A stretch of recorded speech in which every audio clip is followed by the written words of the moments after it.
Let me tell you something. If you think your past disqualifies you, let's have a little Bible study, okay? Talk about the woman at the well. So for those of y'all don't know, you know how I'm going to do. I'm about to give you a little summary, right? And I'm going to talk how I talk it. So Jesus and his disciples, they were out there doing what they do, right? Saving folks, healing folks, just doing the work of the Lord. So Jesus said, I need to go through Samaria. Now, those of them that knew he was a Jew, and Jews didn't really mess with Samaritans like that, right? But Jesus was like, you know what? I need to go this way. So when Jesus went that way, he saw a woman that she was at the well, right?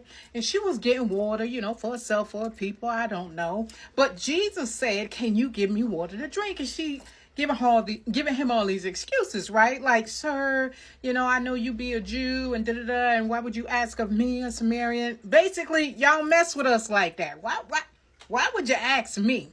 And Jesus basically ignored what she said and was like, hey, if you only knew who it was that I was asking of this water, I would give you living water to drink so you would never thirst again. And bless her little heart, she like, where do I get this water? Like, where do I buy it at? Walmart? Of course, she didn't say that. But here we go. Nevertheless. So Jesus go on and he talking to her about the living water, yada, yada. She's still not getting it. But then Jesus hit her with something and he said, go get your husband. And she said, sir, I have no husband. He said, you said correctly. And them 5 men that you've been with, they ain't yours either. Come on now. I'm going somewhere with this. Now, Jesus didn't say that to judge her. I'm going to say that again. Jesus didn't say that again to judge her. Jesus said that to say, you got to know who's standing in front of you, because I'm the only one that would know that. I be a Jew, you're a Samaritan. How am I going to know your business like that? But nevertheless, he did not judge her.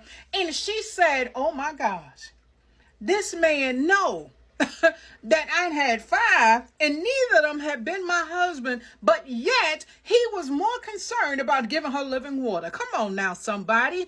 We are too caught up in our past. The society try to make us believe that we disqualified because we may have did some things in the past. We may have done some things that we're not proud of. But listen, sir, ma'am, we got to let go of that mess because Jesus ain't concerned about it. Why are you?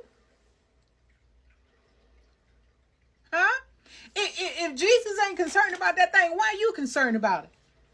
Yes, you may have spent time in prison. Yes, you may have struggled with some addiction. Yes, you may have done some things. You may not been ready to be a mom and done something. Yep.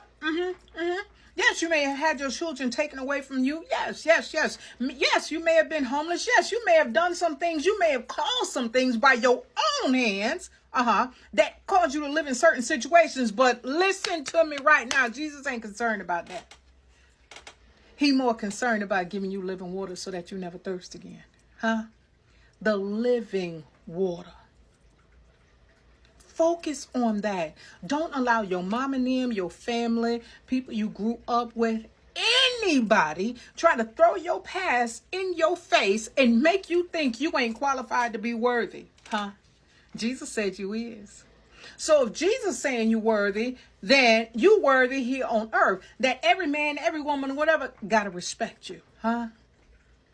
So those of you that have been through trauma and stuff like that, you have a more difficult time knowing your worth. But listen here, it doesn't matter what you've done, doesn't matter what you've been through, you are still worthy. All right?